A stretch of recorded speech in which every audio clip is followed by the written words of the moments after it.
todos y todas, buenos días, buenas tardes o buenas noches, dependiendo del momento en que se enlacen a su programa Miscelánea Histórica. Esta es la sección Miscelánea Filosófica. Los saludan Rafael Aguirre Temamatla, productor y director de cámaras, Óscar Lorenzana como director de audio. Me acompaña el doctor Armando Villegas como conductor de este programa. Su servidor Omar Ali Salazar Blas les da la bienvenida. Y en esta ocasión, Miscelánea Filosófica ha invitado a Rodrigo Flores Armenta. Rodrigo, hola, ¿qué tal? Bienvenido. ¿Cómo te encuentras el día de hoy? Pues un poco nervioso por después de tantos años de tener empolvado este producto, ¿no?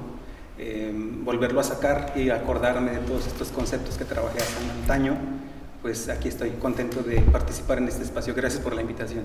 Y bueno, Rodrigo, qué bueno que mencionas eso de que estaba empolvado el trabajo, porque finalmente es el objetivo de nuestro programa, que los egresados tengan un espacio donde rememoren, donde señalen algunos puntos importantes de su tema de investigación, en este caso de licenciatura, y bueno, para un público no especializado o al público finalmente que le interesen este tipo de temas, ¿no?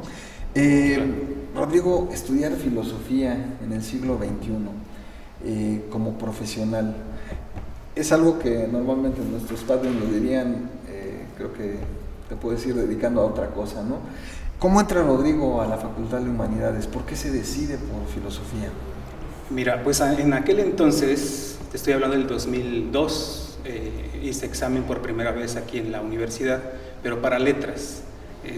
No sé cuál fue como un deseo inconsciente de estudiar letras, de leer, de informarme, pero no tuve la dicha de pasar el examen y el año siguiente, 2003, probé suerte para la filosofía y aquí vine a descubrir que pues que de aquí era, ¿no? De la filosofía. Yo creo que a mí me ayudó bastante, no fue una elección por iniciativa de alguien que me haya dado el aliento, ¿no?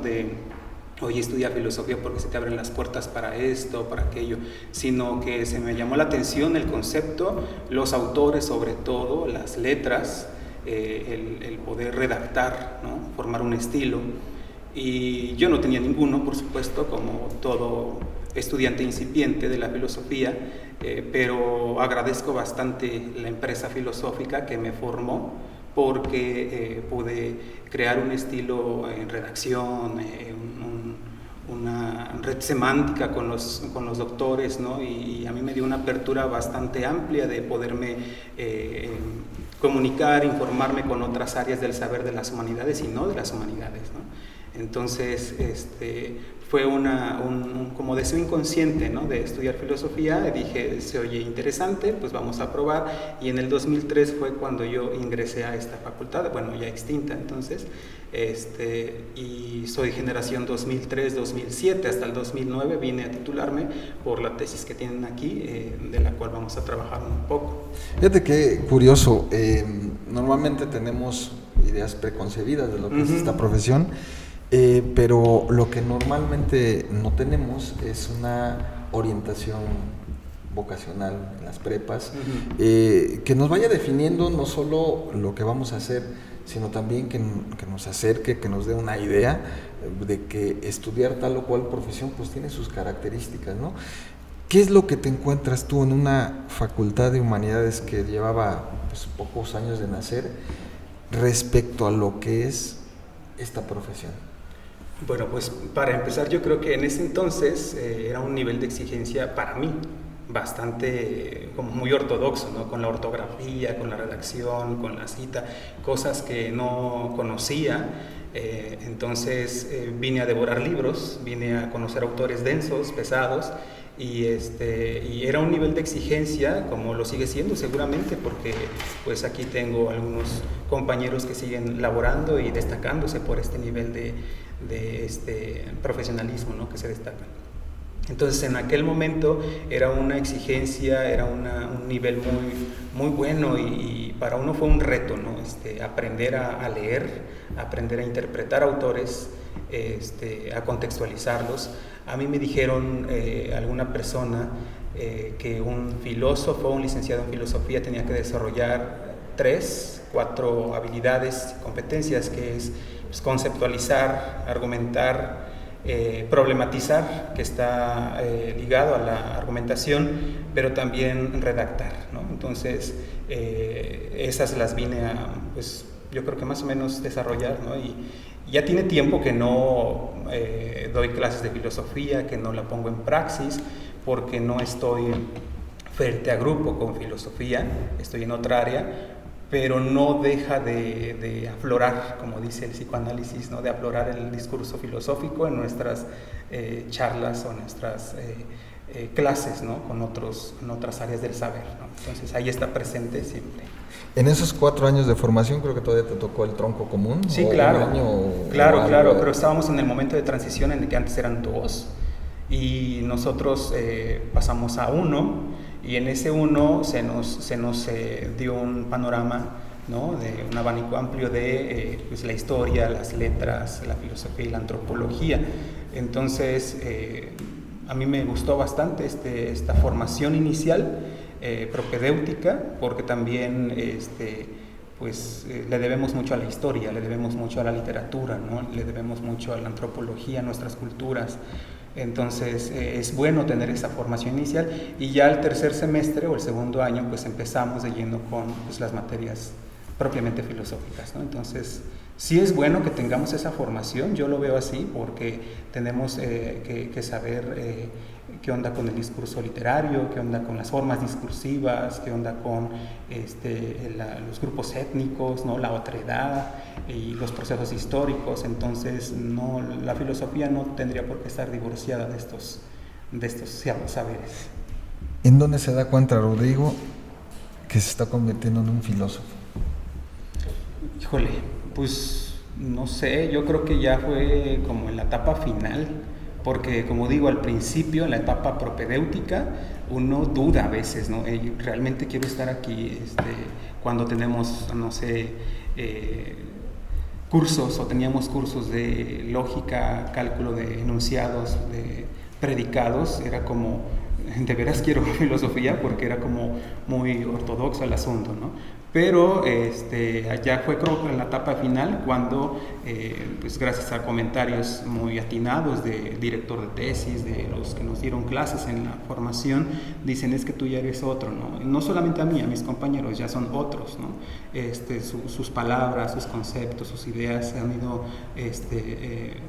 influyendo de los autores y de nosotros y para afuera, ¿no? Entonces yo creo que fue en la etapa final cuando dije, bueno, ya tengo un criterio, ya tengo ya sé por qué autores me seducen y soy de ahí, ya sé qué es lo que quiero ser, si ser docente o investigar, continuar con un estudio de posgrado, pero ya fue como en la etapa final, ¿no? Entonces... Fíjate que llegamos, seguramente a todos nos ha pasado, a un nivel pues de inexperiencia que nos va durante los 4 años formando este tipo de...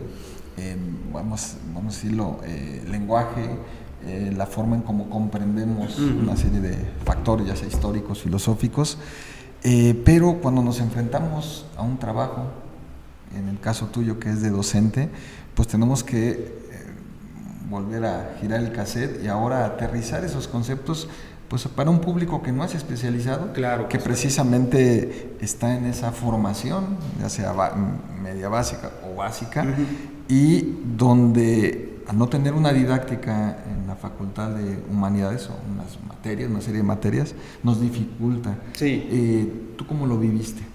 Fíjate que eso es algo que también nuestra facultad o ahora instituto, no sé cómo, no carecemos, ¿no? Yo estuve participando creo que 3-4 años en la facultad cuando el doctor Villegas era director y tenía un par de materias, era como problemas de la formación en filosofía y estrategias de aprendizaje en filosofía, y le traje como un aire pedagógico y didáctico, ¿no? Porque nosotros salimos interpretando muy bien a un autor, redactando muy bien un ensayo, ¿no? Haciendo una disertación, pero allá afuera hay gente de básica, de media superior, de superior incluso, que no quiere leer lo que tú leíste o no quiere saber lo que tú sabes, sino que le facilites el proceso, y no lo tenemos eso.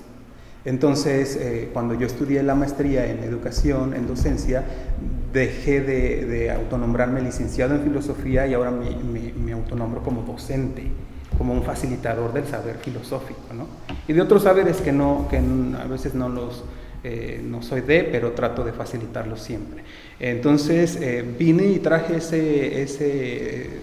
esa participación con los chicos de 2, 3 años, 4 años que estuve conviviendo con ellos en algunos semestres. Y decían, sí, es que una de nuestras áreas de laboral es la docencia, ¿no? Pero yo no tengo como la didáctica, como lo inicial, el cierre, cómo puedo hacer una pregunta detonadora para que los alumnos o los chicos de cualquier nivel puedan provocarse, ¿no? Entonces, hay mucho que aprender de la filosofía a otras áreas del saber. Y yo invito a mis colegas o los chicos que se están formando en la filosofía que tengan la apertura de otros discursos, de otras literaturas, pedagogías, y las incorporen. Y luego se les va a hacer más fácil el camino de la docencia y de la enseñanza, ¿no? Allá afuera. Esas recomendaciones, hace un momento discutíamos, son diálogos que a veces no se tienen entre los que se forman para investigadores y los que se forman para docentes, ¿no? Que evidentemente tienen por currículum pues dos áreas distintas. ¿Tú cómo lo fuiste subsanando ese diálogo? Porque finalmente te enfrentas en una escuela, ya en un trabajo, pues a gente egresada de distintos lados. Sí, es que aquí fíjate que nuestra formación, como lo es propiamente filosófica, el diálogo es del experto con el incipiente, ¿no? Con el inexperto. Y uno se apega a lo que el experto, ¿no? nos comparte, ¿no? Y uno aspira a ser igual que el experto o llevarse, ¿no? Lo mejor del experto, robarle ideas. El asunto es que cuando uno se vuelve medio experto y sale al campo laboral, si te dedicas a la investigación, pues vas a continuar leyendo y escribiendo, supongo, no he aprendido otra lengua, por cierto. Pero si te dedicas a la docencia, que es donde nos foguean luego a los egresados, no podrás, te va a ser muy difícil interactuar con el otro que no tiene el nivel de expertise que tú tienes, ¿no? Entonces allí hay que regresar como este diálogo peripatético de los socráticos, ¿no? En el que preguntar pero escuchar también, ¿no?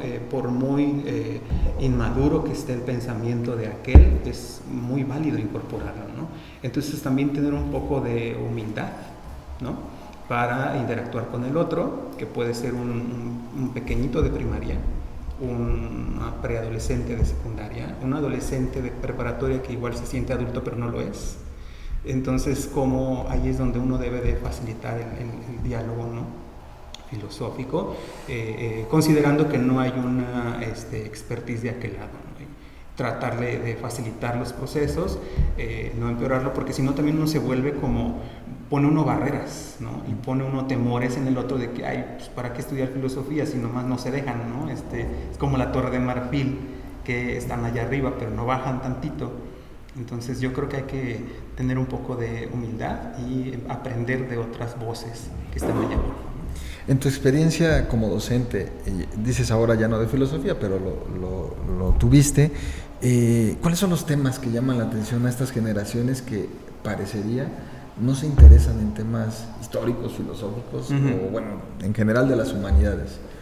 Pues hay de todo. Ahorita ya ves con la onda de es sorprendente, ¿no? O no tan sorprendente si no estás actualizado, pero que te llegue un alumno y te diga, es que yo quiero ser TikToker, ¿no?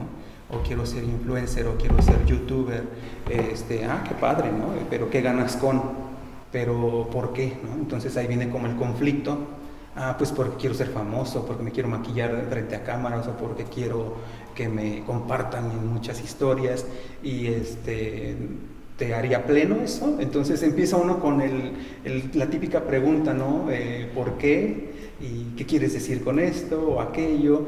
Y entonces ahí, más que el tema de interés, a lo mejor eminentemente filosófico del cerebro en cubeta, la identidad personal que vamos a discutir, es más bien qué deseos tiene el otro de ser, de aprender. Y entonces ahí, pues, bajita la mano, vamos a preguntarle por qué elige eso, por qué desea eso. Y entonces ya yo creo que ahí va uno trayendo a colación temas como la identidad personal, ¿no? En qué se conforma tu identidad, quién eres tú, y típicamente no las preguntas y también depende de a qué nivel estamos, con qué nivel estamos interactuando, ¿no? Porque cada población tiene necesidades distintas, tiene deseos, tiene jergas, ¿no? Conceptuales distintas, y uno se tiene también que acoplar a ellos, ¿no? Parecería como pues no sé, muy ambicioso acoplarse, porque yo no voy a comprender a todos, ¿no? Pero hay que tener un poco de humildad en la filosofía, acoplarse a los discursos también de los otros. No, y hoy está de moda también algo que está indirectamente relacionado, la contextualización del mismo conocimiento, es decir, la comunidad a la cual vamos a transmitir, que en Morelos, curiosamente, pues tenemos de todo, ¿no? Lo rural, lo urbano, lo semiurbano, claro, etcétera, que a veces no se toca como región, siendo un estado pequeño, ¿no?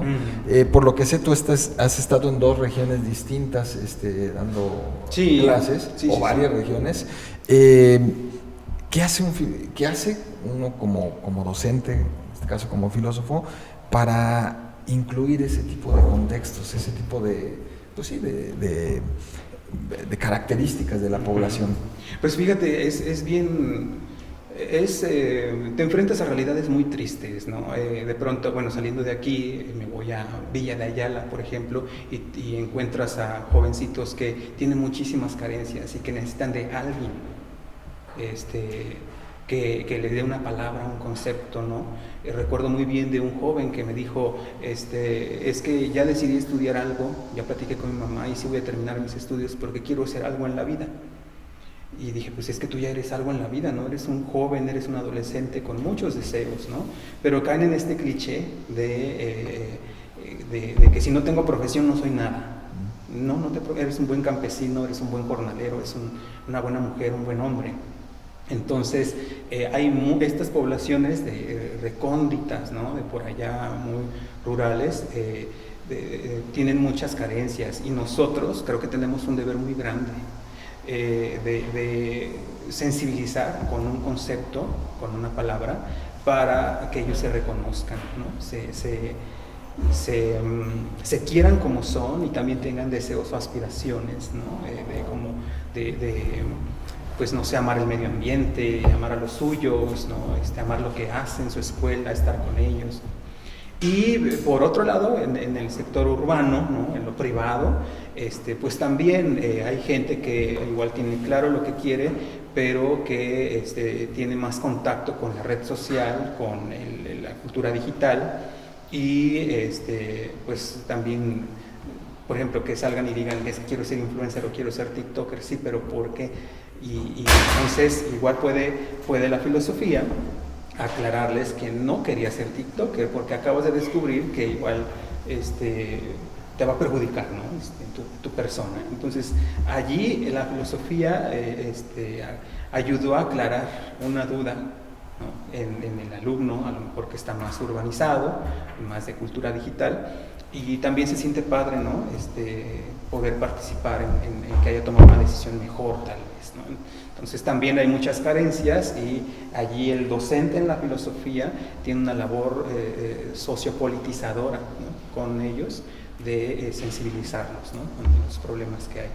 Qué interesante tema abres ahí a debate, Rodrigo, porque hoy mismo la universidad, de hecho, CONACYT tiene un proyecto para retribuir algo socialmente, ¿no? Y que tiene que ver con esta situación de, bueno, ya llegué a una profesión, ya llegué a un estatus profesional, ahora ¿qué voy a hacer por mi sociedad, ¿no? En ese sentido, de acuerdo a la generación que perteneces de filósofos de la extinta Facultad de Humanidades, ¿qué hacer con el panorama de Morelos a veces? ¿Cómo reflexionarlo filosóficamente? Pero el panorama de Morelos en cuanto a lo político, lo económico. Bueno, a mí me llama la atención que estemos viviendo una ola de violencia bastante pronunciada, ¿no? Tener mucho cuidado con salir, porque salgo pero no sé si voy a regresar. Entonces, allí la participación de la filosofía es, al menos yo con mis poblaciones de jóvenes, es pues que es mejor, ¿no? venir a ver rostros humanos, a interactuar con tu amigo, con tu amiga, con el docente que igual te cae gordo, pero ¿qué es mejor eso? O quedarte en casa y ver televisión, a lo mejor ver televisión, ¿no? Pero puedes tener como dos cosas. Y dentro de esas dos cosas hay cosas que te van a dejar, hay una que te va a dejar como mejores beneficios, ¿no? Como me desahogué con alguien, escribí algo, ¿no? En clase escuché a este loco, ¿no? Que me movió las ideas. Y tal vez ahí haya una oportunidad de que el joven, ¿no? La joven decida irse por otro camino, ¿no? Pensando en esta ola de inseguridad, de violencia que estamos viviendo. Entonces, desde el punto de vista social, cultural, de la violencia de género que estamos también ahorita trabajando mucho, ¿no? Creo que la filosofía tiene un deber muy grande, ¿no? De sensibilizar a nuestras juventudes, dentro de sus elecciones o sus 3 opciones para elegir, puedan disertar o descartar también alguna que les traiga perjuicios, ¿no? Y tal vez si de 5 logramos que 3, ¿no? Se quedaran con el saber filosófico, otra cosa, ¿no? El saber humanístico, perfecto, ya lo hicimos. Ahora hay que luchar porque los otros 2, en otra charla, en otro espacio, se incorporen también, ¿no? Muy bien, pues bueno, interesante tema y creo que lo tocas en tu tesis, hablando de... Pues vamos de a ver cuestión. qué sale, a ver si no salgo destrozado, porque ya tiene sus 13, 14 años que estaba ahí guardado. Nunca se deja uno de acordar, ¿no? De estos momentos, ¿no? Lúcidos de la filosofía, la identidad personal y estos autores, ¿no? Y nuevamente agradezco el espacio porque eso implica regresar a compartir el saber, ¿no? A nuestra alma mater.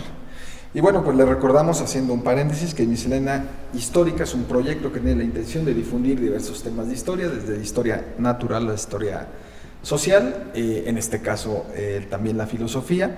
Y bueno, el proyecto se dedica a rescatar y difundir las investigaciones de tesis de los egresados de la licenciatura en Filosofía de la extinta Facultad de Humanidades, hoy Instituto de Investigación en Humanidades en Ciencias Sociales de nuestra máxima casa de estudios. Pues Armando. Bueno, pues vamos en primer lugar, a agradecerles nuevamente el espacio. Estoy aquí por segunda vez con ustedes, a Jaime, a Mar, a Rafael, a los que producen el programa. Me parece una gran idea y bueno, también con el gusto de compartir estas reflexiones con Rodrigo Flores Armenta, quien, como él dijo, pues fue estudiante de nuestro centro de estudios, hoy Instituto de Humanidades, y también profesor con nosotros, ¿no? Además, en nuestra casa de estudios. Quisiera primero, para que se den una idea, los que verán el programa, de la estructura de la tesis, que bueno, pues tiene pues una dedicatoria muy personal, tiene, aquí haciendo un poco de historia, estaba viendo que tiene unos agradecimientos a Patricia King, que es una profesora muy querida, Héctor González, ¿no? Que estuvo con nosotros, sigue estando, ejerce de psicólogo ahora, José Miguel Esteban, Jean-Philippe Jacé, que sigue ahora en el Centro de Cognitivas, José María Filgueiras, colega español, y Juan Carlos González, quien dirigió la tesis, ¿no? Claro. Entonces, incluso ahí podemos ir haciendo historia, recordando nombres propios, identidades de nuestra colectividad, ¿no? Que primero fue Escuela de Humanidades, luego fue Facultad de Humanidades y ahora es instituto con 2 centros de investigación. Exactamente. En nuestra universidad, en esta nueva estructura de la UAM.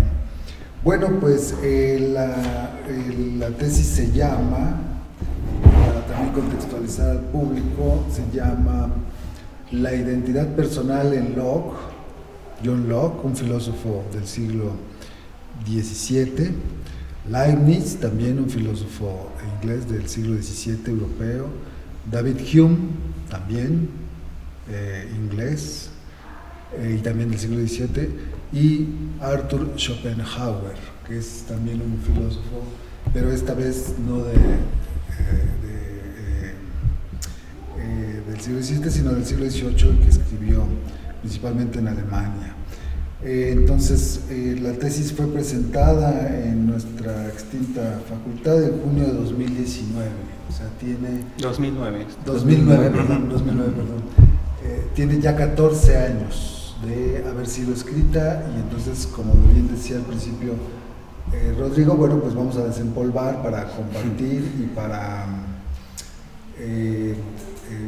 regresar y seguir como construyendo el conocimiento, ¿no? Me gustó lo que decía Rodrigo sobre el hecho de la humildad de la transmisión de los saberes, cosa que debo decir a veces a los filósofos no se conoce, no se nos da o no se les da o no se y por eso muchas veces algo que se aplica a los filósofos es que es un poco de repelente, ¿no? O sea, a veces hay una distancia que ojalá hoy podamos romper entre lo que dicen esos grandes sistemas filosóficos y su transmisión a un público más diverso, más general, más heterogéneo, que efectivamente pues tiene una filosofía en su accionar, en sus pensamientos, en sus modos de vida, aunque no sistematizada como lo hacen estos pensadores.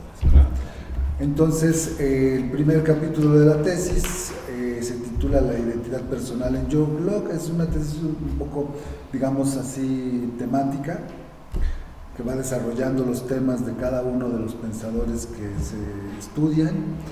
Y luego un capítulo 2 sobre Leibniz, que se llama La concepción sustancialista de la identidad personal, de Leibniz, un racionalista de esa discusión entre racionalismo y empirismo, que ahorita yo creo que Rodrigo nos va a explicar de qué se trata. Luego tiene un capítulo 3 que se llama La identidad personal en David Hume. Y luego, esto es muy interesante en la tesis porque da un salto a un filósofo que es poco conocido, poco leído, al menos en México, que es Arthur Schopenhauer y la concepción metafísica sobre la identidad personal, ¿no?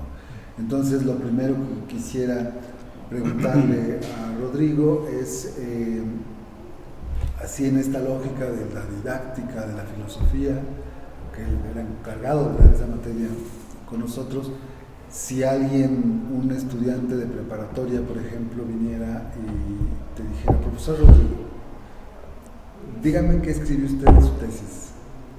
Así, bueno, claro que no se trata de un TikTok o de un fast food del saber, ¿no? Claro que tienen estos niveles de complejidad los argumentos que no pueden ser resumidos a veces en pocas palabras, pero digamos de manera sucinta, general, si un estudiante de preparatoria dijera, a ver, profesor, recuérdeme qué escribió en su tesis de licenciatura. Lo primero que haría es preguntarle qué es lo que te hace ser a ti lo que eres, independientemente de tus cambios eventuales que tienes, físicos, ¿no? Psicológicos, desde que te atribuyeron el nombre que tienes hasta ahora. Tienes que 18, 20 años. ¿Qué es lo que te hace ser a ti, ser Rodrigo, Armando, por ejemplo? Bueno, entonces ahí empieza el conflicto, ¿no? Pues no sé, mis gustos, mi personalidad, ¿no? La forma en cómo me corto mi cabello, ¿no? Entonces hay atributos sociales, físicos, psicológicos que empiezan a atribuirle a los chicos a esa respuesta, a darle la respuesta, a la pregunta más, ¿no? Y con esto yo voy a usar un verbo medio, no sé, más ad hoc a ellos, seduciría, ¿no? Su interés por saber qué fue lo que escribió, ¿no? Y a lo mejor ahí ya se incorpora más a la filosofía. Y bueno, ya un poco con lo que nos has explicado, entonces tú dices, le diría a un alumno, bueno, yo escribí sobre cómo las personas van adquiriendo una identidad propia a lo largo del tiempo a pesar de que haya cambios en su situación de vida, claro, en su situación histórica, claro, en su contexto social, etc. Bueno, una vez que hemos respondido eso, otra vez haciéndola de alumno de preparatoria, le diría a Rodrigo, le diría a Rodrigo, bueno, profesor, ¿y por qué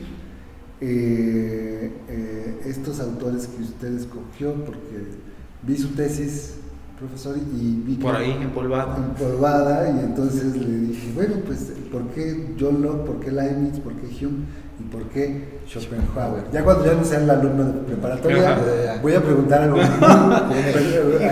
sobre Schopenhauer, pero ahora digamos que estamos haciendo la de alumno de preparatoria. Bueno, de alumno de preparatoria puede responderse con, se oyen extraños los nombres, ¿qué dijeron estos nombres extraños? ¿Quiénes son? Schopenhauer. Yo llegué a pensar, nada más para seducir al alumno, que si tenía un hijo varón le iba a poner Schopenhauer de nombre, ¿no? Y dice, pues solamente usted, que está mal de sus facultades, haría eso, ¿no? Pero lo primero es como los nombres, que son como muy poco conocidos, poco oídos, ¿no? Y la otra, que sería como ya más académica, ¿no? Un poco más académica, bueno, es porque los leí, me llamó la atención, sus ideas racionalistas, empiristas, metafísicas, y a lo mejor ya puedo profundizar siempre y cuando también este alumno inquieto empiece a hacer más preguntas picudas, ¿no? De la filosofía. Bueno, y en ese sentido, una pregunta que me llama la atención hacia leer tu tesis es, si este alumno supuesto te dice, ¿cómo se construye mi identidad, profesor? Híjole, pues es que fue la tesis, ¿no? ¿En qué consiste la identidad? ¿Qué la define? ¿Qué me define a mí? Son problemas epistemológicos de antaño y siguen en boga, ¿no? Entonces, hay muchas formas de responderle al alumnito, ¿no? A la alumna, que justo está por una etapa de aprendizaje más virtual, ¿no? Más del TikTok, más de las redes sociales. Entonces, ahí de pronto este joven incorpora a su persona, a su apariencia, un color morado a su cabello o un color rosa, o un piercing o una perforación, y ellos se sienten bien, ¿no? Están a gusto con lo que hacen, pero también están influenciados por alguien que lo hizo tal vez. Entonces ahí hay como una identidad compartida, empezamos a hablar de la identidad colectiva. Entonces este alumno, de ahí podríamos invitarlo, ¿no? A reflexionar sobre sus prácticas, por qué le gusta vestirse así, por qué le gusta pintarse el cabello la mitad azul, la mitad morado. Bueno, porque mi influencer o mi TikToker favorito, a quien sigo, se le ve chido, se le ve padre, yo también lo quiero hacer. O me gusta esta banda de rock, o me gusta esta banda y lo quiero incorporar. Entonces ahí se empiezan a compartir gustos y el alumno se siente pues identificado. Esta persona, vamos a hablar de persona, esta persona se siente identificada con un otro que seguramente se sintió identificado por otro, y hay como una red, ¿no? de una colectividad que comparten gustos afines, ¿no?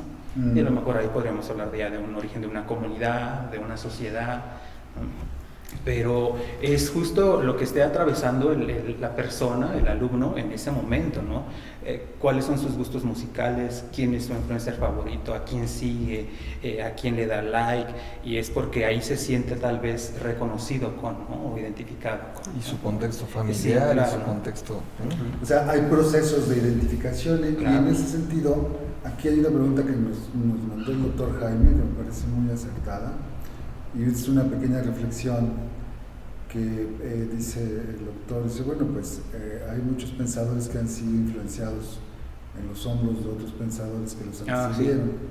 Sí. Entonces, la pregunta es si existe una identidad heredada. Por ejemplo, tú, al analizar, en términos ya de tu trabajo, analizar estos autores y no otros, o sea, te identificaste con estos autores porque, por ejemplo, uno que ya no sea un alumno, sino algún colega, y como yo, y te diría, bueno, ¿por qué no empezar por Sócrates, que es el que preguntó la cuestión de la identidad? Sí, claro, conócete a ti mismo, para conocer a los demás, etcétera, etcétera.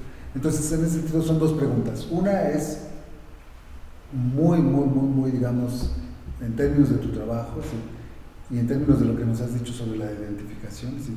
Tú te identificaste con estos filósofos para poder hacer tu tesis y no con otros. Y la segunda pregunta sería si la identidad se puede como heredar, ¿no? Sí, de hecho había leído esa pregunta bien interesante, dije ya sé más o menos por dónde les voy a compartir, y es que cuando uno tiene módulos o materias de filosofía antigua, de medieval, ¿no? de moderna, uno se empieza como a tener gusto, ¿no? A fin por estos autores. Llegamos a la modernidad en aquel momento con Finke y Krasnodar, y me pareció, pues, no sé, interesante, me gustó mucho la prosa, de hecho, con la que escriben los modernos, ¿no? Un Locke, un Rousseau, un Montesquieu, o sea, los ilustrados tienen como ese estilo como romántico, ¿no? De escribir sus grandes obras. Entonces me gustó el estilo y pues también vi que la modernidad, que pues no es solo un siglo, sino que hay varios ahí como participando, tiene pues mucho de dónde cortar, ¿no? Aunque después, leyendo otros autores y después de titulado, dije, híjole, creo que me voy a meter a un pozo contradictorio, pues ya ves la postura de Nietzsche, de que critica la modernidad y que es un proyecto ambicioso, pero en su momento me sedujeron mucho los racionalistas, los empiristas, que es con lo que uno sale luego allá afuera, al campo laboral, cuando usted es docente. Empieza uno a bautizar a los alumnos como racionalistas o empiristas, ¿no? Eso es en cuanto a la elección. Por los módulos, las materias, me sedujeron más los modernos, la forma en que redactaban, y bien puedo regresar a la anterior respuesta, que era porque los nombres se oyen raros, ¿no? Y en cuanto a la pregunta de si tenemos una identidad colectiva o una identidad heredada, heredada, pues yo creo que sí, definitivamente. Yo, interactuando aquí con los licenciantes en filosofía, de pronto cuando responden, dice, es que según yo y mis autores, no va por ahí la cosa. Y es que sí es cierto, o sea, cuando uno ofrece o comparte una respuesta, está uno permeado por el discurso de otro filósofo, que no está mal, porque al final uno, después de todo eso, se pregunta, bueno, ¿y qué opinas tú? Independientemente de... Y es que el que yo opine está como muy delgadito eso en el que si soy yo originalmente o es todo el discurso filosófico de estos grandes sistemas. Entonces, claro, ahorita, por ejemplo, en este presente, no estoy dando clases de filosofía, de otra área pero no deja de aflorarme el discurso racionalista o empirista en mis clases, como concepto de la racionalidad instrumental pero sustento postura y del pienso luego existo, como que ahí está presente porque uno nunca deja de abandonarse de sus grandes sistemas, ¿no? Que leyó. Entonces sí está eso heredado, definitivamente. Y planteas una cuestión interesante porque entonces, bueno, primero creo que vamos viendo que la filosofía no es tan difícil ni tan abstracta, tiene que ver con lo más inmediato y cotidiano que tenemos en la vida. En ese sentido, tú planteas, a mí me sedujeron estos por esto y te identificaste con ellos. Entonces, ¿quiere eso decir, además, a esos sedujeron a tus profesores, que son quienes te los mostraron? Claro. Eso quiere decir, a ver qué piensas de lo que voy a decir, eso quiere decir que tiene que ver con una cierta pedagogía, porque ¿qué tal? En tu intervención inicial con Omar hablabas de psicoanálisis. ¿Qué tal si en lugar de que te hubiesen enseñado a Hume y a Locke, te hubieran enseñado a Freud, la concepción de identidad personal hubiese cambiado en ese sentido? Por supuesto, yo recuerdo muy bien que tuvimos un curso de filosofía de la psicología con la doctora Clara Inés Lozano, y no, agradezco bastante yo en su momento y hasta la fecha el aproximarnos al pensamiento de Freud, porque hay que tener cuidado con lo que decimos, ¿no? Y cómo lo trabajamos o cómo lo tratamos. Entonces ella fue de hecho una invitada, la invitamos a participar en este examen, en esta presentación, y hizo preguntas desde el psicoanálisis que a mí me sirvieron bastante, ¿no? Como bueno, igual le voy a spoilear, ¿no? El capítulo de Schopenhauer, pero deseo incesante e inconsciente que todos tenemos de algo. ¿Qué? ¿Quién sabe? Pero algo. Ahí tengo un deseo. Algo como una taza de café ahorita que me acompañara, ¿no? Algo como pues la cartera bien llena de billetes, ¿no? O algo como una persona que me acompañe porque estoy solo. Siempre tengo un deseo, ¿no? Ahí inconsciente. Entonces el psicoanálisis, si hubiera yo elegido el camino del psicoanálisis, pues me hubiera metido en un campo de análisis bastante interesante, ¿no? Porque pues qué onda con las instancias psíquicas, ¿no? Qué onda con el ello, con cosas guardadas que tenemos y que de pronto afloran cuando menos lo pensamos y también son parte nuestra, ¿no? Me llamó la atención eso. Bueno, otra vez tengo dos preguntas de estudiante. En ese sentido, tú dices, si sigo bien tu argumento, si me hubiesen mostrado a Freud, quizá mi tesis hubiese cambiado.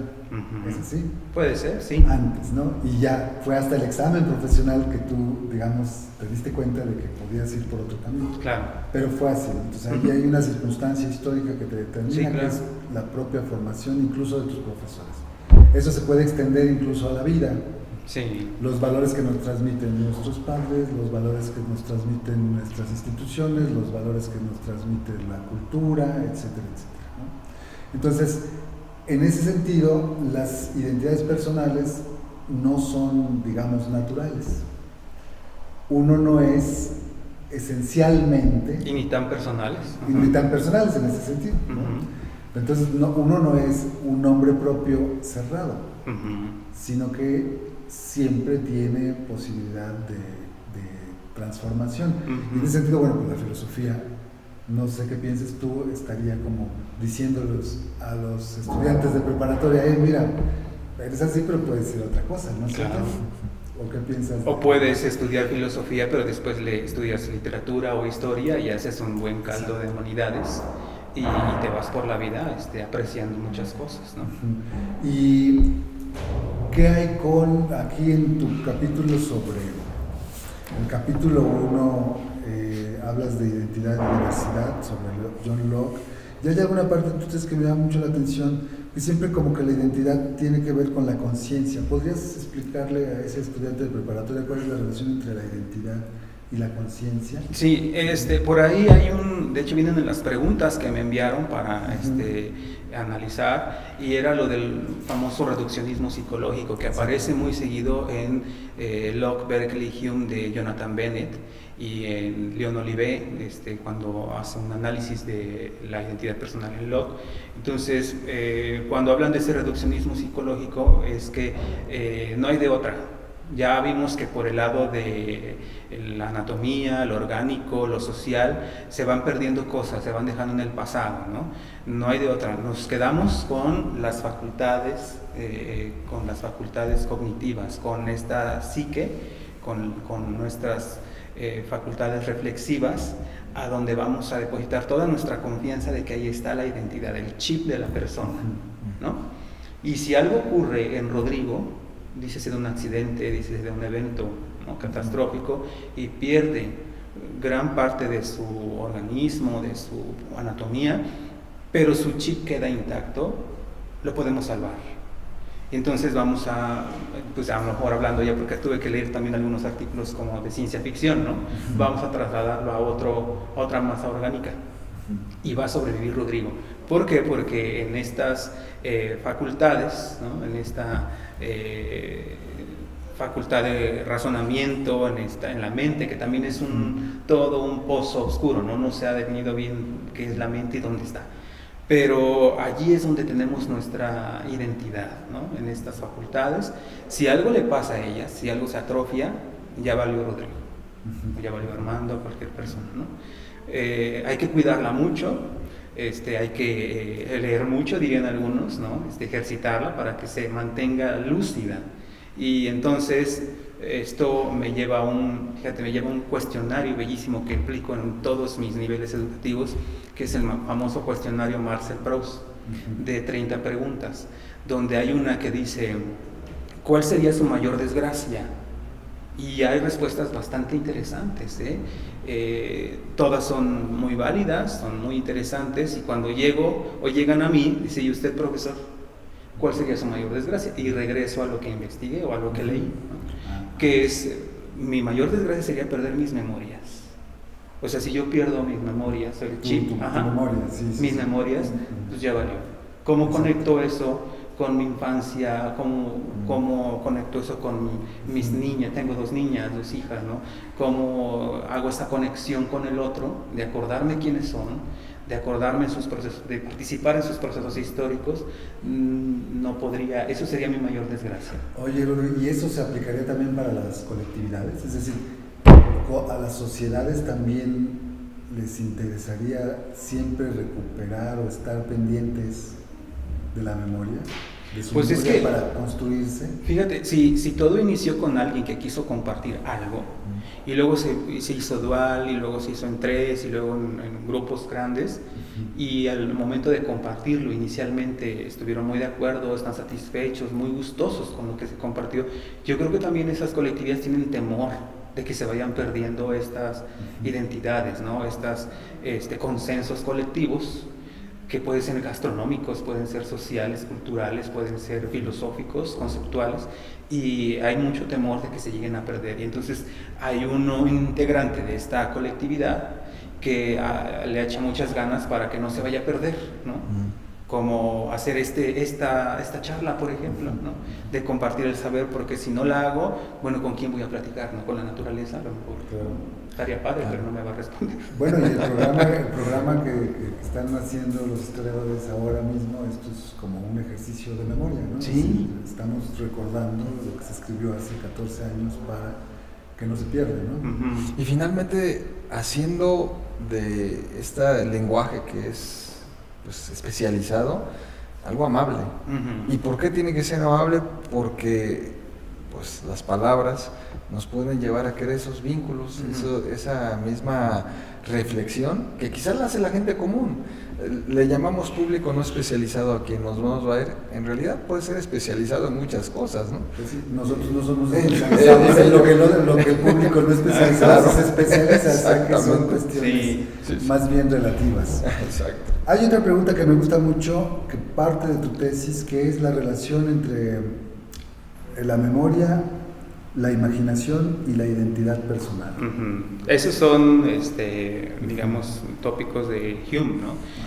Bueno, inicialmente yo quería hacer una tesis sobre Hume, justo por el nombre, Hume. ¿Quién es Hume? David Hume, ¿no? A ver, dinos un poquito sobre él. Fíjate, él, cuando estuvimos con Figueras, me llevo ese como sarcasmo, pues no sé, esa parte chusca de dar una clase de filosofía. Veíamos el rostro de Hume en una fotografía, en una imagen, y como él era un poquito gordito, como que le gustaba comer muy bien, decía, bueno, creo que tenía una vida placentera, al menos, ¿no?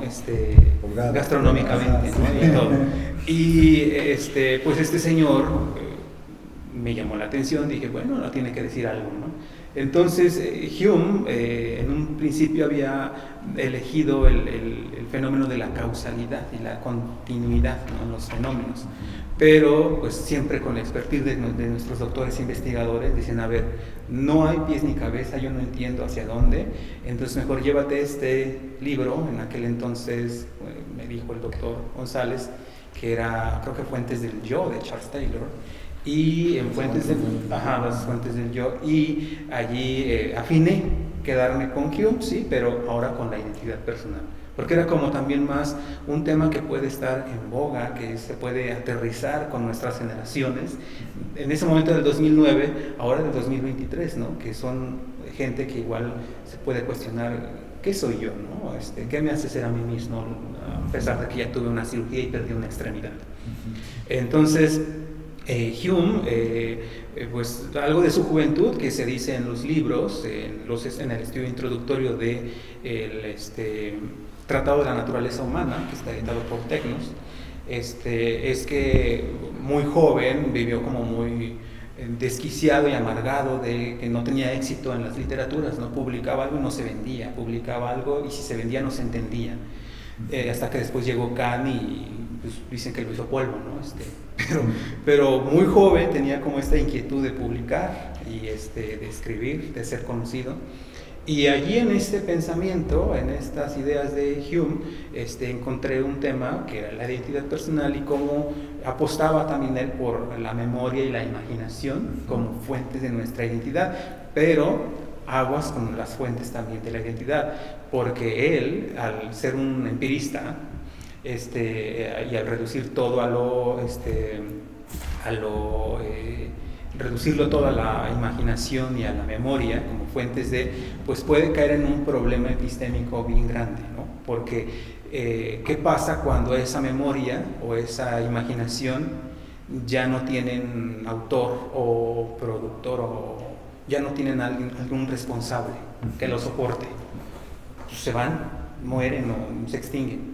Entonces él, yo creo que en sus prisas por argumentar de quién soportaba la identidad personal, llega a la conclusión de que en realidad es una ficción, porque si todo se reduce a un haz, dice él, haz de percepciones, como un halo de luz, se reduce a lo que llega por nuestros sentidos, pues el día que nuestros sentidos ya no tengan contacto ni con nada, entonces pues ya no hay en donde se caigan ese haz de percepciones, ¿no? Entonces se extingue también. Entonces la identidad personal es una ficción, ¿no? Entonces Hume apuesta por la memoria y la imaginación como fuentes de la identidad, pero al final también nos dice que pueden tener cuidado porque podemos estar viviendo una ficción, ¿no? Si todo es un haz de luz y la luz, pues no sé, solamente está presente con el sol, cuando no lo esté, se extinguió Rodrigo, se extinguió Armando. O sea, en ese sentido, para Hume, la identidad personal no sería más que resultado de una función narrativa o de una forma en que tenemos de contarnos nuestra propia historia. Sí, claro. ¿Sí? De hecho, de estar en contacto con lúcido, con el otro, de acarrear, ¿no? De acarrear datos a nuestra imaginación, a nuestra memoria, pero cuando ya no tengo contacto, cuando ya no hay un otro, ya no hay un proceso histórico que compartir y el cuerpo orgánico deja de acarrear, ¿no? Datos sensoriales a esta memoria y a esta imaginación, pues se extingue todo. Y de hecho esto es un puente, un enlace con Schopenhauer, que también nos va a decir que es una ficción la identidad personal, ¿no? Tú usaste ahorita esto de la narrativa, ¿no? Que justo él pensaría, Schopenhauer, que nuestra identidad depende de una narrativa de hechos lúcidos, pero con la muerte se acaba todo. Y entonces, ¿qué hay que celebrar? ¿Qué identidad vamos a dejar? ¿Qué hay que celebrar? A menos la que se haya quedado en las memorias y en la imaginación de otras personas, pero tuya ya no se fue. Bueno, espérame, ¿no? Ahorita hablamos de Schopenhauer. Sí.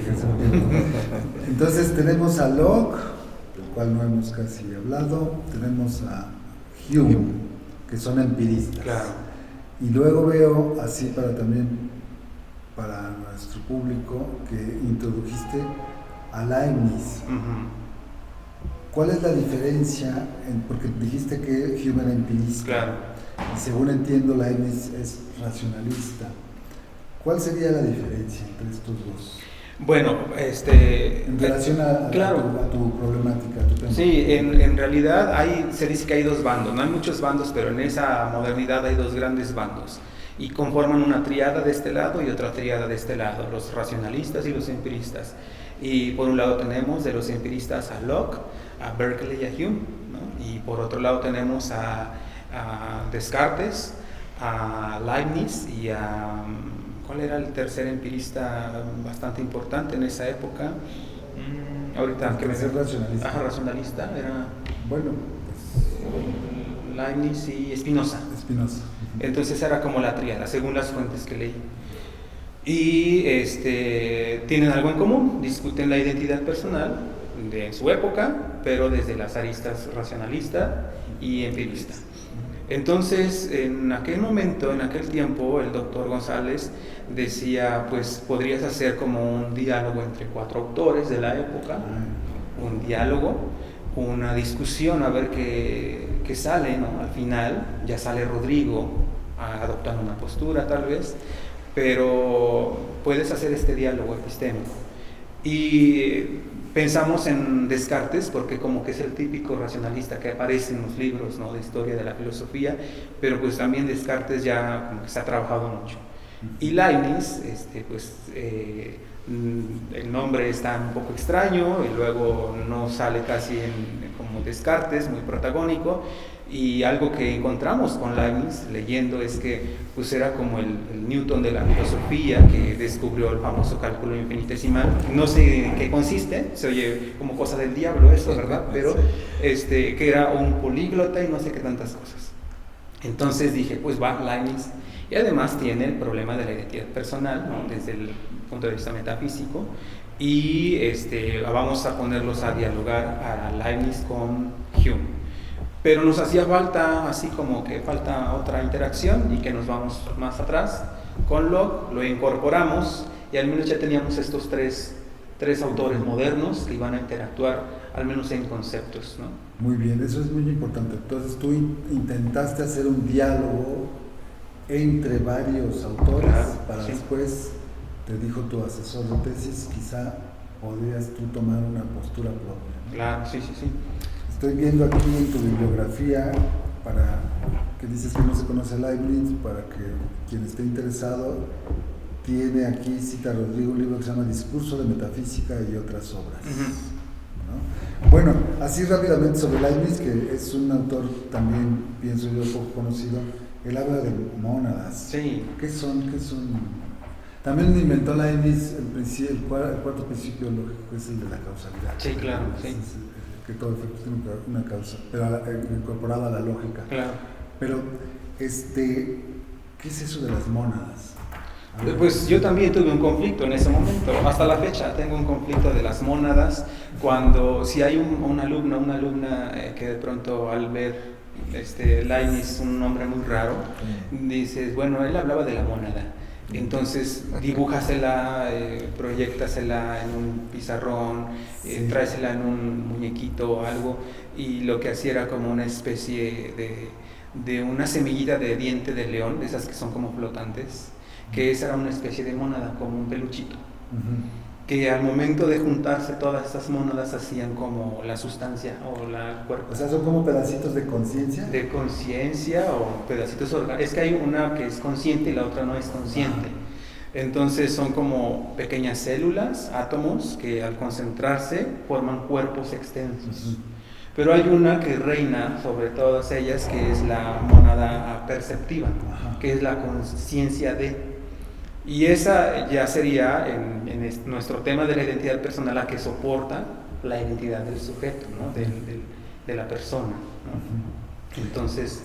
Te preguntaba lo de las mónadas, porque en algún momento tú te leí que tratas el tema, creo que a propósito de David Hume, de la conciencia y la responsabilidad, y lo ejemplificas con alguien que está ebrio, y tú te preguntas cuán responsable es alguien que está ebrio de sus actos cuando deja de estarlo. Claro, sí. Entonces ahí la relación entre conciencia y responsabilidad se ve mermada, pero o se ve, digamos, para ser responsable y dar cuenta, que eso es la responsabilidad, responder por sus actos, uno necesitaría siempre la conciencia, es decir, el darse cuenta de que uno está vivo, que está aquí, por ejemplo. Voy a verlo muy cartesiano, que estoy aquí, que los estoy viendo, ¿no? Que no estoy soñando, que no estoy loco, etcétera. Entonces la conciencia tendría que ver con la responsabilidad. Y bueno, tú pones el ejemplo de alguien que está ebrio y te preguntas qué tanto ha perdido su identidad el ebrio. Pero eso podemos decirlo en un tema del ebrio, pero puede ser alguna enfermedad degenerativa, la misma degeneración de ahora que se conoce de las neuronas, ¿no? Entonces, ¿qué tanto se degenera la conciencia y por lo tanto la identidad y por lo tanto la responsabilidad de los seres humanos en un lapso de tiempo? Pues fíjate que eso de la conciencia y la responsabilidad hasta nos daría pie a otra investigación de tipo moral, ¿no? También como ética, ¿no? Meternos en terrenos de la ética. Pero cuando traje a colación lo del ebrio era porque ellos mismos se meten en problemas. Cuando los filósofos de la época se meten en problemas, cuando... Pues para eso son, ¿no? Claro, ¿no? En una broncota se echan encima cuando ya la conciencia o nuestras facultades cognitivas no son suficientes para definir a la persona, ¿no? A Rodrigo, porque pues también podemos tener un accidente, perdemos la conciencia, quedamos como una lechuguita, ¿no? En la cama, pero yo creo que mis familiares al verme ahí no van a dejar de identificarme como Rodrigo, aunque yo ya haya perdido la conciencia. Entonces ellos, cuando se meten en broncas, ¿no? Por reducirlo todo a nuestras facultades cognitivas, responden medio cómodamente diciendo, bueno, es que hay puentes de conciencia, hay puentes de memoria, y ahí no se salva la persona que porque no se acordó qué hizo, a mí no me echen la culpa porque yo no tuve nada que ver, ¿no? Lo hice en un momento, no lúcido. No, te amuelas, porque sí hay puentes de conciencia en los que antes de ponerte hasta atrás, organizaste todo, tuviste un plan, dijiste qué bebida, ¿no? De cuántos, no sé, elegiste lo que te ibas a tomar. Y ya hubo una conciencia ahí mediadora, ¿no? De tu persona. Tuviste 2 o 3 horas o hasta un día, tus 24 horas de pérdida de conciencia, pero ahí hay un puente que se conecta con el despertar después, ¿no? De que, bueno, ¿y dónde vine a parar? Sí, sé que soy Rodrigo. No me acuerdo de lo que hice, pero sé que soy Rodrigo. Pues, si sabes que es Rodrigo, ese Rodrigo ayer decidió hacer esto y aquello y lo llevó a estas consecuencias. Entonces, pues ellos dicen, los autores de la época, que no está tan ajeno el caso, ¿no? Que sí se sigue sosteniendo la identidad en la conciencia. Ya cuando hablamos justo de una pérdida total de conciencia y de memoria, como en un accidente, yo apuesto a que ellos contestarían, deja de ser persona. La que perdió su conciencia y su memoria, deja de ser persona. Tienes se va a ir feo. También así es la filosofía luego de Cruda, ¿no? Se va a ir feo, pero lo que tienes sobre la plancha en el hospital, lo que te entregaron, es un bulto de carne, pero Rodrigo ya no es. Claro, entonces la humanidad, esa es una pregunta que también nos mandó el doctor Jaime, la humanidad, si la entiendo bien la pregunta, dependería entonces de la conciencia. Sí, claro, de estas puentes, de estos enlaces, de estas conexiones. Por eso es justo eso. Darse cuenta. Darse cuenta de. Por eso es justo que si todo lo inició alguien, una persona, lo compartió y luego se volvió colectivo, pues eso es como sobreviven las identidades, ¿no? Y el acordarse de un personaje de la historia, por ejemplo, ¿no? O de un momento histórico, porque hay un grupo que va heredando colectivamente estas pequeñas nociones. Y hacen todo lo posible porque no se pierdan. Bueno, y antes de pasar a Schopenhauer, que es, digamos, el punto que un poco heterogéneo, ¿no? Heterogéneo de tu trabajo, quisiera poner un ejemplo sobre lo que dices del apoyo de la filosofía en los procesos judiciales. Si todo lo que has dicho es cierto, eso quiere decir que los procesos judiciales son filosóficos, porque muchas veces la defensa de un acusado aduce conciencia o inconsciencia para quien ofende o es ofendido. Entonces ahí hay una aplicación, aunque inconsciente, una aplicación inmediata de las ideas de estos filósofos, ¿no? De nuestra idea como concebimos en este caso la identidad personal. ¿No? Bueno, voy a citar una parte de la tesis de Rodrigo que me llamó mucho la atención, que es la cuestión justo de Schopenhauer. Bueno, primero háblanos de Schopenhauer, ¿no?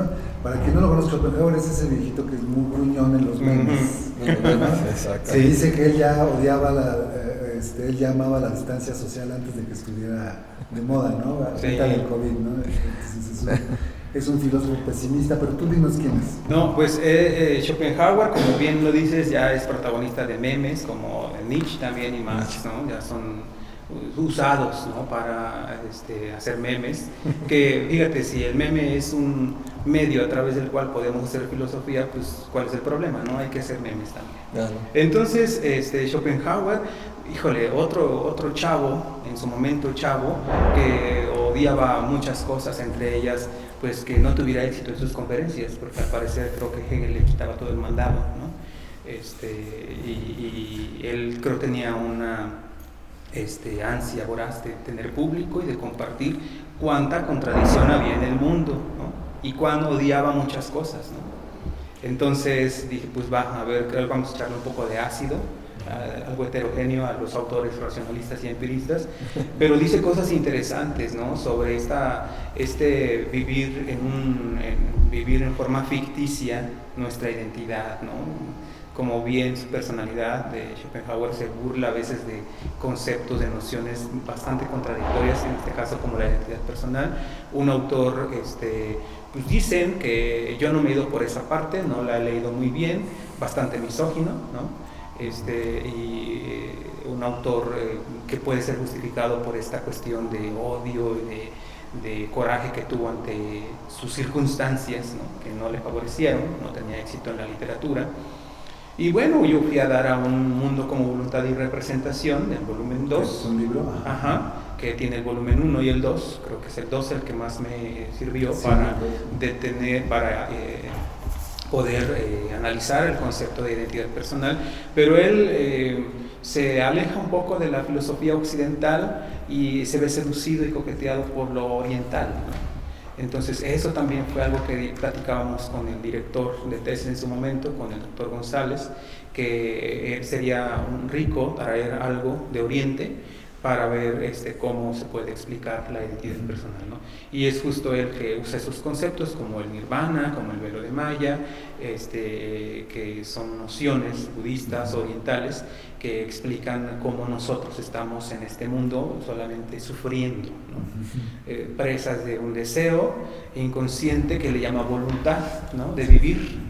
Entonces, esta voluntad de vivir es como, bueno, ya voy a traer a lo mejor a colación a otro autor, que es Kant. Cuando Kant habla de este fenómeno y el nómeno, a lo que tenemos acceso es a los fenómenos presentes, ¿no? Pero el nómeno, la cosa en sí, sería lo que Schopenhauer le llama la voluntad, ¿no?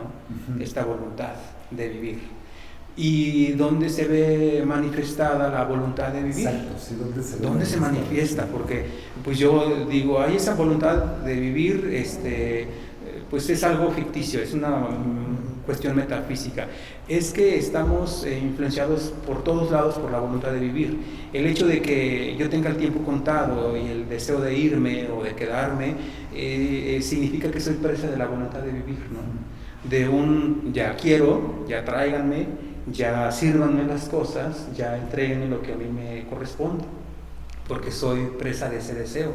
Y mientras que yo tengo esos deseos, hay otra persona, como un niño de 5 años, que desea no pararse de su cama, desea no ir a la escuela, al preescolar, desea no beberse lo que le están dando, y él está siendo presa de la voluntad también.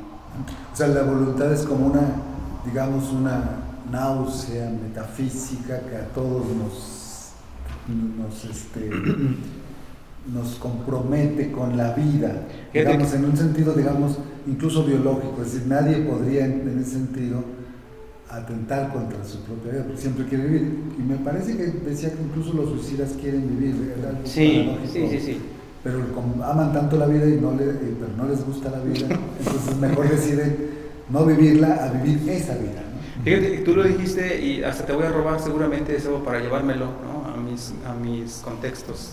El de náusea, es como una náusea en la que estamos viviendo.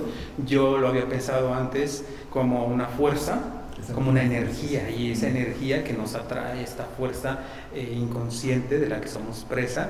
Pero me gustó eso de náusea, lo voy a incorporar ahora a mi saber, ¿no? Pero sí, esta fuerza, este deseo, esta náusea del que todos somos presas, ¿no? Y nadie escapa, porque incluso una vez partido yo de aquí, que me di un tiro, porque me di un veneno, porque me aventé del piso, incluso mi materia orgánica, que es una presa de esta náusea o esta fuerza, le va a servir de voluntad de vivir a una planta. Y esta planta va a tener unos deseos incesantes de ser regada y de crecer, y de véanme y de háganme un cajetito con agua porque quiero estar aquí. porque cuando todo ser quiere perseverar. Todo quiere ser. Y ese cuerpo orgánico, el perro que muere por ser atropellado y que va a dar a la orilla donde hay pastizal, es absorbida su materia por las raíces de las plantas, que nuevamente esas plantas están sufriendo porque quieren agua, no llueve, quieren vivir, quieren mostrarle al mundo sus bellos follajes y sus florecitas. O sea, en ese sentido, esa fuerza que hace presa del ser humano, de las plantas, de los animales, de todo, es algo independiente de nosotros. Sí. O sea, el perro, por ejemplo, atropellado y moribundo, no va a querer vivir, no va a querer morir, va a querer seguir viviendo hasta el final. Sí. Y eso es a lo que te refieres cuando dices solo la muerte termina con la voluntad, con la muerte se termina lo que la voluntad había trazado desde el momento del nacimiento del sujeto. Sí. Ay, sí, es pesimista Schopenhauer. No, está bárbaro, ¿no? Entonces, ahí los chavos, cuando les hablas un poco, dicen, sí, yo soy de Schopenhauer. Claro, es una filosofía como para adolescentes. Es una filosofía para adolescentes, es donde más clic a lo mejor hemos hecho con ellos, pero es bastante interesante Schopenhauer, ¿no? Sí. Justo cuando pasamos un deceso, creo que nos sirven estos autores, pasamos por un deceso, por la despedida de alguien, a lo mejor vienen las letras de Schopenhauer a decirnos, es que sabes que, pues igual que chido, ¿no? Porque ya esta presa del deseo inconsciente pues se fue a otro lado, que es el nirvana, que es la copia o trae a colación, donde se extinguen todos estos deseos y estos... Ahora sí ya estamos filosofando en las grandes alturas, entonces vamos a decirlo así, pero no es tanto filosofar. Yo he escuchado físicos, bueno, esto va a suceder, que dicen, bueno, la Tierra va a ser absorbida por el Sol, eso va a suceder, es, digamos, a lo mejor no nos va a tocar a nosotros, pero va a suceder. Bueno, eso quita un poco de presión al egoísmo y al individualismo de nuestra vida, ¿no? Porque dicen, bueno, si soy una millonésima parte de millones de mundos y de todos modos voy a ser absorbido por el Sol, eso lo dicen los físicos, no Schopenhauer, pero se parece mucho a lo que dice Schopenhauer. De todos modos, no importa mucho tu pequeño mundo, sino que eres parte como de una fuerza. A mí me gusta, a ti te gustó la palabra náusea, me gusta la palabra fuerza. Es parte de una fuerza que te desborda y que no necesariamente parte de ti mismo. Eso a lo mejor, por un lado, podría afectar la construcción de la identidad personal, pero por otro lado podría minorar el individualismo, ¿no crees?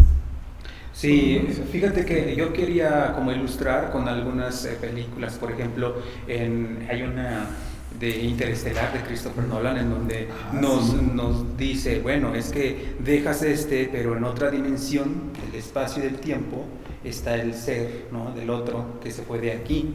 Entonces, como que eso, cuando tú se lo dices a las personas que igual están pasando por un momento de dolo, la pérdida de alguien, de un familiar, pues les da como una esperanza, ¿no? De que, bueno, pues se fue de aquí, no está, pero con estas 4 dimensiones del espacio y del tiempo, a lo mejor está de aquel lado. Y nos da como una esperanza, una postura esperanzadora de que no todo se acaba aquí todo lo material como lo orgánico y el sufrimiento, ¿no? Pero el de aquel lado, dice Schopenhauer, del velo del Maya, que está muy delgadito de rasgar, pero que no lo quiero rasgar porque aquí está bien chido el placer y el alcohol y la droga y la política y todo, entonces yo no quiero abandonar esto. Es como el perro que queda moribundo, ¿no? Se arrastra y vacúnenlo, opérenlo porque él quiere seguir con su dueño. Pero una vez acabado todo esto, de aquel lado del velo del Maya, ya está un ser, ellos le llaman un ser que está ajeno ya a tanto sufrimiento. Y pues no me gusta involucrar el discurso religioso, pero incluso en los discursos religiosos, ¿no?, hay esta cuestión de que pasas a otra vida y a otro estado, ¿no? Debería de darte gusto que ya no estás sufriendo, etcétera, etcétera, ¿no? Entonces, esta cuestión individualista, digo, el individuo que a veces quiere todo para él, que a veces quiere nomás él, primero él, entonces puede terminar, ¿no?, con esta cuestión puede acabar renunciando a eso cuando llega la muerte. Y ver a la muerte como un estado pasar de un lado a otro, del sufrimiento al estado de paz, dicen ellos, ¿no? Como en blanco, así como de concentración. Bueno, antes de pasar a la última pregunta que te quiero hacer y cerrando con la entrevista que ha sido muy amena, quisiera citar a Rodrigo en su tesis, en sus conclusiones. Él dice que Hume, con su actitud negativa, incitó indirectamente a Schopenhauer a dar una opinión pesimista sobre el estatus identitario del sujeto. Todo esto, como vimos, es algo muy cotidiano, ¿no? Claro, Rodrigo lo dice muy bonito, pero es algo que nos sucede a todos. Dice una frase muy contundente: el sujeto no tiene propiamente identidad personal, según Schopenhauer. Se mantiene completamente subordinado a los designios de un principio metafísico e inconsciente, la voluntad. Por eso decía yo que pues, te quita un poco de egoísmo, porque no todo se reduce a ti, ¿no? Hay muchas cosas, incluso estoico, que no dependen de ti. Y luego dice Rodrigo: lo que le permite al sujeto ser identificado es su cuerpo, que en última instancia es la representación de la voluntad en el mundo fenoménico. Es decir, lo que nos representamos en lo que nos aparece, lo que nos es dado. El sujeto schopenhaueriano vive una catarsis, preso de deseos y angustias, está sumergido en apariencias. Con la muerte se termina lo que la voluntad le había trazado desde el momento de su nacimiento. Según Schopenhauer, para el sujeto renunciar a la voluntad es llegar a un punto donde se disuelve su yo volitivo y se encuentra con el mundo de la realidad en sí, que es el mundo de la voluntad absoluta. Esto es de verdad una poesía casi terrible. Es que de hecho Schopenhauer también tiene unos escritos, ¿no?, berlineses que están hechos en forma como de verso. También tenía como esta influencia del discurso literario, eso está padre, ¿no? Pero sí, lo que digo de Hume, pues no sé si se conocieron en alguna otra vida, ¿verdad? Pero no discutieron nada juntos, pero yo creo que influenció indirectamente, en el sentido de que cuando Hume dice que nuestra identidad se soporta en un haz de percepciones, y ese halo de percepciones desaparece a lo mejor con la muerte o con la inconsciencia, Schopenhauer también lo retoma, ¿no? Es que estamos viviendo una ficción y sufren por una ficción. Deberían de estar a gustos que cuando nos vayamos de aquí esto se va a quedar aquí. Entonces es bien padre esta parte de compartirle este saber a las personas, decía, cuando se enfrentan con un dolo. Regresando al cuestionario de Marcel Proust, que dice cuál sería su mayor desgracia, hay gente que en su mayoría responde perder a alguien, ¿no? O sea, el papá, mamá o ser querido, y pues hay que trabajar mucho esa pérdida que todavía no se da, porque cuando se dé, a lo mejor viene la catástrofe. Pero hay que enseñar a trabajar eso también, que nadie sabe nada más enseñando. Hay una ciencia ahora, ¿no?, que es la tanatología. Claro, sí. La que nos prepara para eso, ¿no? De hecho, en las áreas hospitalarias, ¿no?, hay gente en la tanatología, en el trabajo social, que hablan de la muerte como un estado, un proceso no distinto a pero sí es muy ad hoc este discurso schopenhaueriano en las pérdidas de muchas cosas, de cosas materiales, de personas, incluso de extremidades, ¿no?, de cuerpo de nosotros. Porque eso pensé que los tanatólogos leyeron a Schopenhauer. Seguramente lo han de estar leyendo también, ¿no? La última pregunta ya para cerrar y agradecer. ¿De alumno de preparatorio o de...? No, bueno, sí, yo estoy fascinado con tu tesis porque pues, es una tesis muy fresca, y a veces los alumnos en la licenciatura es cuando mejor escriben y más sinceros son, ¿no? Luego, con el paso del tiempo, pues no sé qué les pasa, pero es muy fresca, muy amena. Lo que se ve a veces en las tesis de licenciatura es que los estudiantes quieren saber, y eso se agradece muchísimo, ¿no? Porque tratan de explicarse y yo digo que la filosofía solamente se aprende cuando se enseña, y eso pasa también con las tesis de licenciatura, que te enseñan filosofía al tratar de elaborar los argumentos de otros filósofos. Bueno, pero el contenido, así, ¿pensarías tú que tu tesis puede ser reactualizada después del paso del tiempo, después de 14 años? No, sí, claro, justo con el doctor González, que creo que está en el 5. En el Centro de Cognitivas. Siempre está la invitación presente de un doctorado en una maestría en ciencias cognitivas, en donde justo en estos últimos días que la saqué del polvo, dije, ay, se vería padre darle una continuidad, una investigación más profunda desde las ciencias cognitivas. Pero en este momento estoy en un momento, yo concursé para la oposición de servicio profesional docente y me fui hasta Villa de Ayala en un Cebetis. Entonces tengo medio tiempo allá y pensar en una maestría, en un doctorado de tipo de investigación en donde hay que dar mucho, hay que leer mucho, producir mucho. No me siento como muy seguro, ¿no?